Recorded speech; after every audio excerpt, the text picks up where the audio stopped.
আজকালকার হাজার হাজার যুবক তার পছন্দের মেয়েকে বিয়ে করতে পারে না জাস্ট টাকার জন্য। যুবক ভাই, আজকে এই জাস্ট টাকার জন্য হাজার হাজার পুরুষের পছন্দের মেয়ে অন্য বাড়ির বউ হয়ে যায়।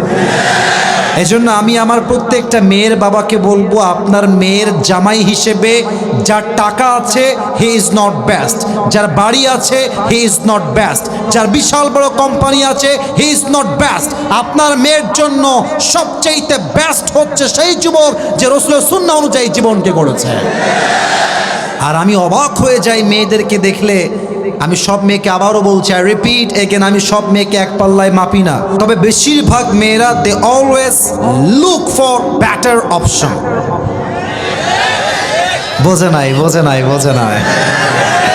বাবু, মেয়েদের ভালোবাসা বিশ্বাস করলে সেই লেভেলে একটা বাস খাবা, বিশ্বাস রাখো আমাকে। এরা তোমাকে বলবে কি জানো, তোমাকে ছাড়া আমি কাউকে বিয়ে করতে পারবো না, তোমাকে ছাড়া আমার কাউকে ভালোই লাগে না। ও মা, সেই মেয়ে টাকা পাইলে তোমাকে গুল্লি মেরে টাকলার সঙ্গে বিয়ের পিড়িতে বসে যাবে। এই জন্য বেড়ি মানুষের ভালোবাসায় বিশ্বাস করা বড় দায়। যুবক ভাড়া বলো, তবে সব মেয়ের পছন্দকে আমি এক পাল্লায় মাপছি না। নিঃসন্দেহে ভালো মেয়ে বাংলাদেশে অবশ্যই আছে।